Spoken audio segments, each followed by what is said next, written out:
I have my coffee strong because I am not. And I've been keeping strange hours and stranger company as a result. You see, I've been sick for years, and I've always known what the cure was. Never stopped to take it, cause the antidote always was take none with nothing but strength and willpower. And the only thing I knew about strength was how strong to pour my drink, and that was always too strong. See, an alcoholic's lives are measured in minutes and days. They're measured in units and regrets and the ways they could have changed, but didn't. And I can tell you that we will never change. And right now, though it's feeling like a Herculean effort not to stay the same, truth be told, I'm more like Ariadne, spinning the web of my recovery and the strands of my story around those I love and others around me.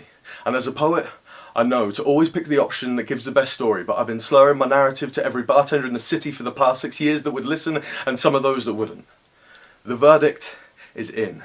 The script is shit, the backstory cliched, and the acting is amateur dramatics at best, so perhaps it's time to change my tactics. The cold and sober fact is, I'm better off without this. I no longer want to rely on poisons to cripple against inevitability, and all my friends are fighters, putting on brave faces to put up with me when, statistically speaking, I'll just let them down. I always used to hear, soon he'll burn himself out, but I don't see this as giving up. Because that suggests that when drinking, I was trying to achieve something, and every alcoholic is a failure. Can't seem to meet your gaze these days and know that used to be because I couldn't see straight. Right now it's because I'm suffering from a slight crisis of confidence and faith. You want to talk about my insecurities? Well, if being drunk is the lock, then being sober is the fucking key. So here's every raw and ruined inch of me. I am so damn tired of being so damn tired, and I am so sick of forgetting the names and faces of those I've loved and fucked, and I no longer want to be a perpetual motion machine, drinking in my questions and pissing out my answers. You know, when they talk about diseases, they always seem to stop at cancer, never accepting for a second that addiction is anything more than fiction, right? But if that's a fact, then I've been living too much of my life as a lie. Used to be when the drink ran out, so did I.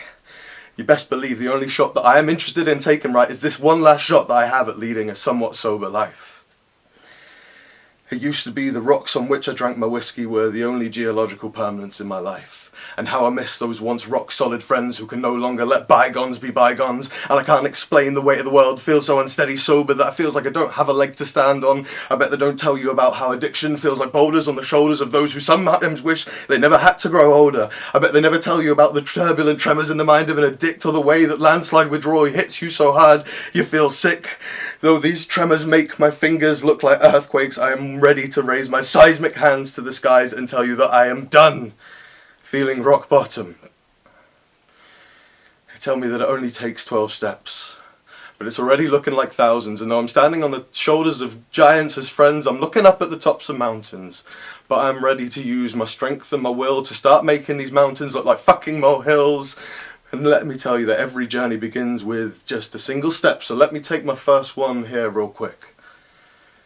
My name is Sam, and I'm an alcoholic.